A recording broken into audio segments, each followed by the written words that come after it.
নমস্কার, সুপ্রভাত। Miraj diary daily ব্লগে আপনাদের সকলকে স্বাগত জানাই।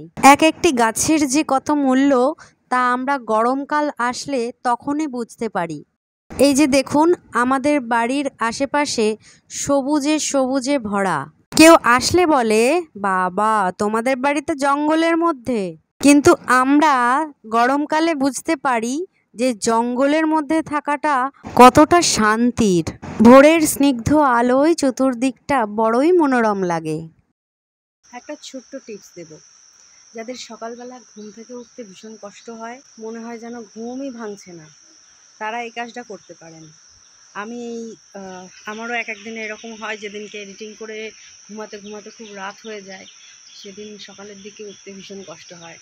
তো তখন আমি কি করি, ছাদে আসি এবং যতটা দূর সম্ভব, মানে চারিদিকটাই সবুজে ঘেরা, সেরকমভাবে দেখা যায় না দূরের, কিন্তু তাও যতটা দূর সম্ভব দেখার চেষ্টা করি।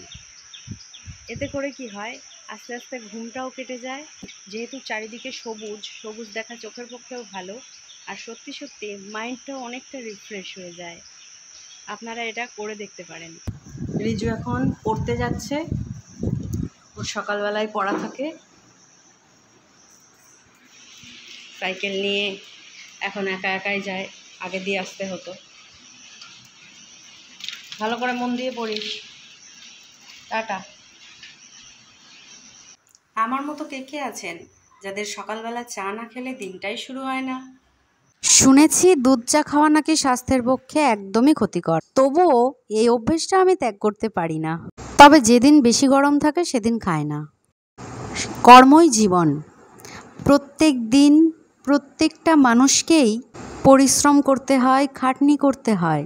কেউ ঘরে খাটনি করেন, কেউ বা করেন বাইরে, আবার কেউ কেউ তো ঘরে বাইরে উভয় ক্ষেত্রেই পরিশ্রম করেন। জীবনটা যুদ্ধের চেয়ে কম কি বলুন তো? রোজ সকালে উঠে প্রত্যেকটা মানুষকে যুদ্ধকালীন তৎপরতায় কাজে লেগে যেতে হয়। নিজের কর্ম তো নিজেকেই করতে হয়। তাই এখন মনে হয় শৈশবটাই ভালো ছিল। তখন কোনো চিন্তা ছিল না, কোনো কাজের চাপ ছিল না, ছিল না কোনো টেনশনও। তখন মনে মনে ভাবতাম কবে বড় হব, আর এখন বড় হওয়ার পর বুঝি শৈশবটাই ভীষণ ভালো ছিল। সকালে যেদিন যেদিন রিজুর পড়া থাকে সেদিন সেদিন ও পড়তে যাওয়ার পর এই কাজগুলো তাড়াতাড়ি করে সেরে নিই। আর যেদিন ওর ক্রিকেটের প্র্যাকটিস থাকে সেদিন ওকে আমাকে সঙ্গে করে নিয়ে যেতে হয়। যে কদিন ওর বাবা এখানে ছিল সে কদিন ও বাবার সাথেই গেছে, এখন ওর বাবা কাজে চলে যাওয়ার দরুন আমাকেই নিয়ে যেতে হবে। ওই যে আগেই বলেছি, কর্তব্য অনুযায়ী কর্ম সকলকেই করতে হয়। আর এই রকম দৈনন্দিন জীবনের কাজ আমাদের প্রত্যেকের বাড়ির মা বোনেরাই করে থাকেন, এবং তারা আমার চেয়ে অনেক বেশি পরিশ্রম করেন। তাই এই নিত্যদিনের কাজ রোজ রোজ আমি দেখাবো না, কারণ প্রত্যেকের বাড়িতে নিয়মিত এইসব কাজগুলি হয়। ডেলি ব্লগিং করার অভ্যাস আমার নেই, তাই জন্য একটু ওলট পালট হয়ে যেতে পারে, আপনারা নিজ গুণে মার্জনা করবেন। রান্নাঘর এই কারণেই রোজ ভালোভাবে পরিষ্কার করতে হয়, তার কারণ এখন তো গরমকাল, না হলে পিঁপড়ে একটুতেই চলে আসে।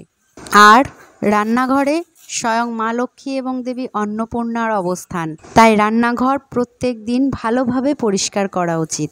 শুধু রান্নাঘরে কেন, শোবার ঘর থেকে শুরু করে হলরুম, বাথরুম সব কিছুই নিট অ্যান্ড ক্লিন রাখাই ভালো, কারণ স্বাস্থ্যই হলো সম্পদ। যাকে নিয়মিত অনেক ওষুধ খেয়ে বাঁচতে হয় সে জানে যে সুস্থ জীবন কতটা দামি। যে মৃত্যুপথযাত্রী সে বুঝতে পারে জীবনের মতো অমূল্য সম্পদ আর কিছু নেই। পরীক্ষার হলে লিখতে লিখতে যার সময় শেষ হয়ে যায়, অর্থাৎ সময়ের আগে লেখাটা শেষ করতে পারে না, সে বুঝতে পারে সময়ের মূল্য কতখানি। তাই আমি মনে করি জীবনের প্রত্যেকটি মুহূর্তই দামি, আর জীবনের প্রত্যেকটি মুহূর্তকে অবশ্যই কাজে লাগানো উচিত। আর যে সময়ের মূল্য দিতে জানে, সময়ও তাকে মূল্য দেয়।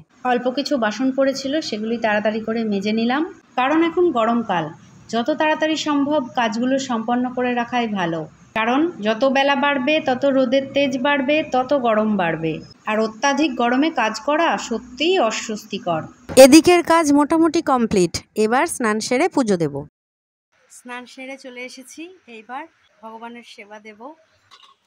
ভগবানের সেবার বাসন সব পরিষ্কার হয়ে গিয়েছে, এবার নিচে যাব আর ভগবানের সেবা দেব। একটা গান শুনেছিলাম, তোমায় কি দিয়ে পুজিব ভগবান, তোমায় কি দিয়ে পুজিব ভগবান, আমার বলিতে কিছু নাই হরি, সকলই তো তোমারই দান। আজকের জলখাবারে আছে চিড়ে, মুড়ি, দুধ, আম। এদিকে ভাত হচ্ছে আর এদিকে ডাল হচ্ছে। আজকে রান্নার বিশেষ কোনো চাপ নেই, তার কারণ কি, বাড়ির সকলের আজকে নিমন্ত্রণ আছে, কিন্তু আমি যেহেতু শ্রাদ্ধ বাড়িতে খাই না, এই কারণে আমি যাব না।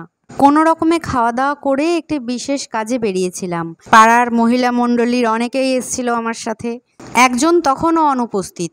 আর সত্যি বলছি, এই গরমে কারোর জন্য যদি অপেক্ষা করতে হয় ভীষণ খারাপ লাগে। তারপরে চলে এলাম ব্যাংকে। ব্যাংকে একটি কাজ ছিল আমাদের, তার জন্য সকলকে সই করাতে হবে। এক এক করে সকলে সই করে চলে গেছে। এখনও সই করার জন্য 2 জন বাকি, তাদের সই সাবুত কমপ্লিট হলে তারপরে বাড়ি আসবো। এখন আমার পড়াশোনা কমপ্লিট হলো, তো এখন খেয়ে দিয়ে ঘুমাবো। রাধে রাধে, শুভরাত্রি।